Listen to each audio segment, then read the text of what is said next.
Danny Flexent here for Seconds Out. Delighted to be joined by my old friend Adam Smith, Sky Sports Head of Boxing Development, in person for a change, which is a great, refreshing difference for us. How's everything going? Yeah, it's great, isn't it, actually meeting up, seeing everybody, being back in the fraternity of boxing, which is fantastic. And so many Zoom calls over the last sort of couple of years. It is what it is. We've all cracked on, all the promoters, all the broadcasters, and made the most of the situation, the pandemic, and what we have done all around the world in boxing. To be some great fights, some fantastic stories, and now the crowds are back, and it really feels, I've just seen Colin Hart over there, which is brilliant, and so many other media and faces here today. It's just terrific being part of that.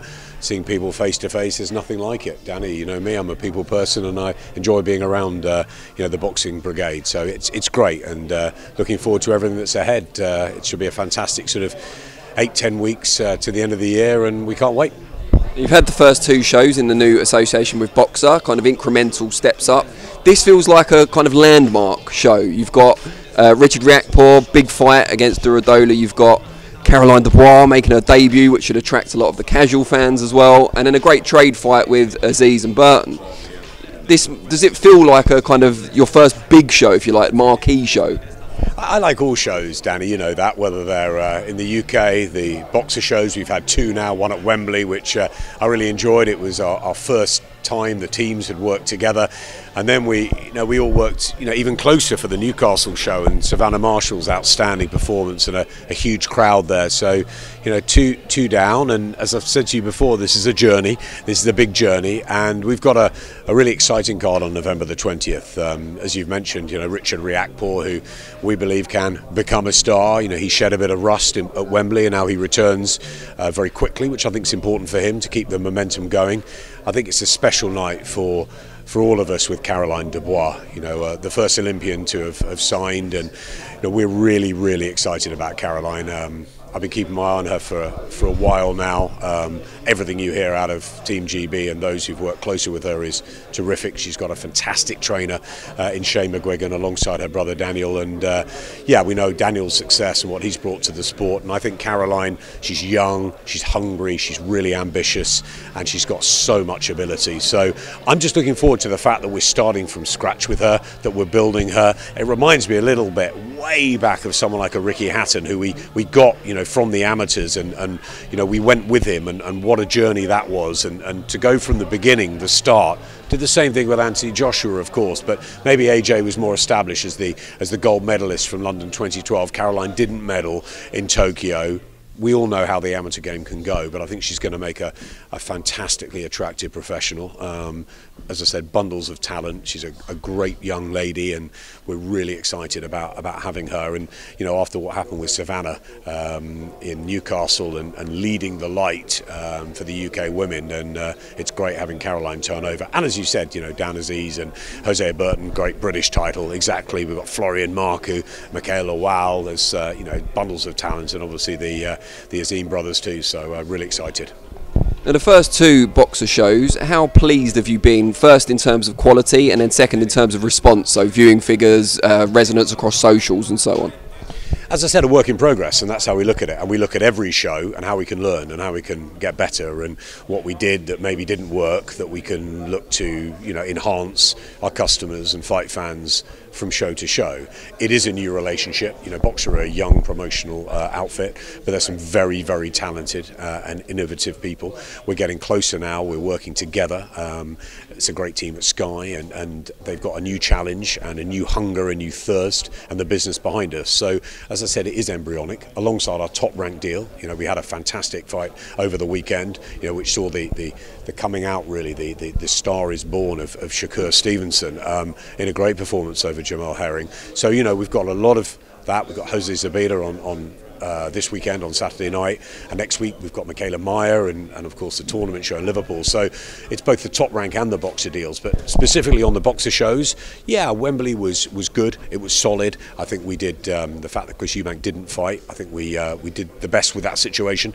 Obviously David Avanesian was a fantastic performance, but there was some really good boxing up and down the card. I liked Ebony Jones's debut, and really solid night at Wembley. Fantastic viewing figures, best in 3 years on Sky Sports, and then the second best for the Newcastle show, which was so lively, great atmosphere in the northeast. And I think, maybe, as I said, with Shakur Stevenson, a star was born over in the States last weekend. A couple of weeks ago, a star was really born with Savannah Marshall. And all of those that have known Savannah for a long time know what she's capable of. But I think to do that at home, defending her world title under pressure in the northeast, I thought she was brilliant. And the humility she showed afterwards, and the bit of fun as well she had with Clarissa, who was watching, builds a super fight, a blockbuster fight there between Savannah and Clarissa. And of course we gave plenty of chances for the local talent, the big heavyweight Steve Robinson and others, and Chris got a run out, and so did Hughie Fury, who looked good. So I think both shows have been very good so far, but obviously Ben and I and all the teams are looking for improvements on how we can do things better, do things brighter, do things funkier, shake things up a bit. So we're looking at that. So yeah, some good things, some not so good, and some we'll work on, and we'll get better and better. And I believe that we've got the people at both Boxer and Sky to do that. Now, you didn't mention that Savannah Marshall was a Sky Sports scholar, which will disappoint anyone playing Adam Smith bingo out there. But she was, and she's come a long way. Someone else who's been with Sky for a long time is Anthony Joshua. It wouldn't be an Adam Smith interview if we didn't talk about him, at least in passing. Last time we spoke, you were still deep in negotiations with his team about extending potentially his relationship with Sky Sports. Has anything changed in that regard? Well, let's just get one thing straight, Danny. Savannah Marshall, first of all, was a fantastic Sky Sports scholar. No, I'm joking. We had 4 years together, as a lot of people know, but I think what we learned from that is that she had the ability, and she just needed to find herself confidence-wise, and Peter Fury was the answer and has been the answer as a professional. So I'm just delighted for Savannah personally, and she continues to go from strength to strength. Anthony Joshua, being with him, as you know, from the beginning of his professional career, there's a wonderful relationship between Sky and AJ. We've had phenomenal nights, great stadium shows. He's been a brilliant ambassador, and nothing's changed. He's been away in America, as we know. We're going to have talks and chats when he comes back, and when I get together with Freddie Cunningham and some of the rest of the Sky team do, and we'll work on that. But I am convinced, as I was when we chatted a few weeks ago before what happened at Tottenham, that Anthony Joshua will stay with Sky and that he'll continue with Sky. It's been a winning relationship, a great partnership. So he's had a couple of defeats against Andy Ruiz and against Alexander Usyk. This happens in boxing. Do I want to continue with Anthony Joshua till the end of his career? Of course I do. Of course we do at Sky. Whether we will, of course, we have to renegotiate, and there has to be. We're out of contract at the moment, but I'm pretty sure that we'll be able to continue working together in exactly the same way. Look forward to the rematch with Usyk, and on we go with AJ. I like to start something, I like to finish something, and I don't know why Anthony Joshua would want to go anywhere else other than Sky. What do you make of his apparent search for a new trainer, if indeed that is what he's doing? How do you think, if he does find someone new, that could impact the rematch with Usyk? Well, obviously that's up to AJ and his inner team, of which Robert McCracken has been a massive part of from the off. I'm a big admirer of Rob. He was not only a terrific fighter who had the privilege and pleasure of commentating on, but he's been an incredible trainer. We've seen what he's done not just with AJ but with Carl Froch, and of course with the phenomenal success of Team GB, most notably at Tokyo just a few weeks ago with the 6-medal haul. So Rob McCracken he's the godfather in many ways, isn't he, of that setup? And let's see what happens. Will AJ stay with the same team? Obviously it was Rob and Angel and Joby as well. So, or will he look to make some changes? That's up to him. He may well stay with them. He may well stay with Rob.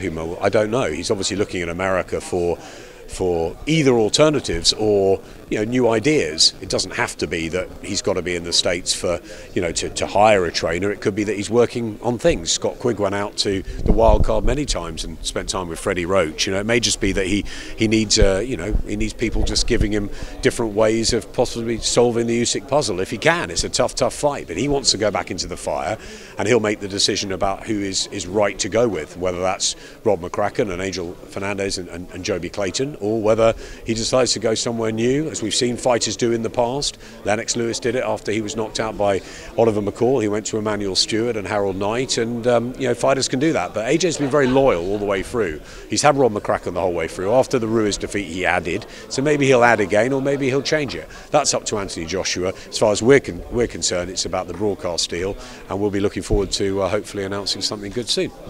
Now, two general questions before I let you go, not directly connected to Sky. First of all, what did you make of Dillian Whyte's withdrawal injured from his fight with Otto Wallin?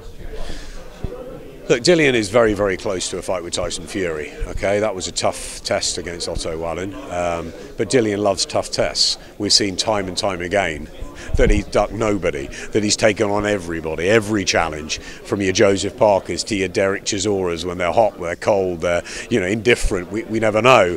Then obviously the other fights with Oscar Rivas, and I mean just so many, Povetkin, and going back in with Povetkin.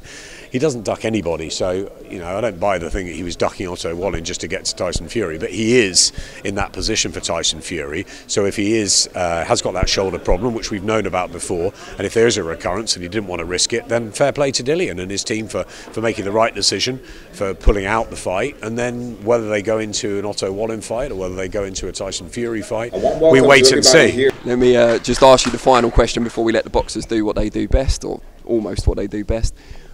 Probellum seem to be gaining a lot of traction, signing a lot of deals around the world. Have you guys at Sky had any approach from them, and what do you make of their emergence? Look, lots of people get... Yeah, I mean, look, loads of different promoters, managers, trainers. There's so many organisations in boxing that obviously there's new ones, there's ones that have been established for a long time. We've been with Matchroom for many, many years. Eddie decided to move over to DAZN. We looked at the landscape and we made a decision to go with two promoters.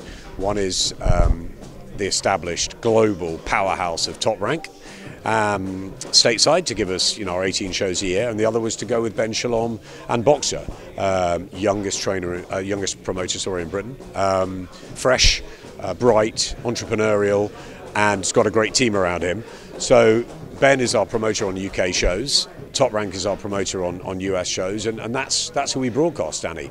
So it's a question probably you need to ask our promoters, but they're obviously, Probellum are out there, they're in the marketplace, not quite sure whether they're promoters, managers, what their sort of capacity is at the moment, but as far as we're concerned, we've got exclusive deals with Boxer, who have done a co-promotional deal with WASN for Chris Eubank Jr., so we've got that. They're also working with Dimitri Salita for Savannah Marshall.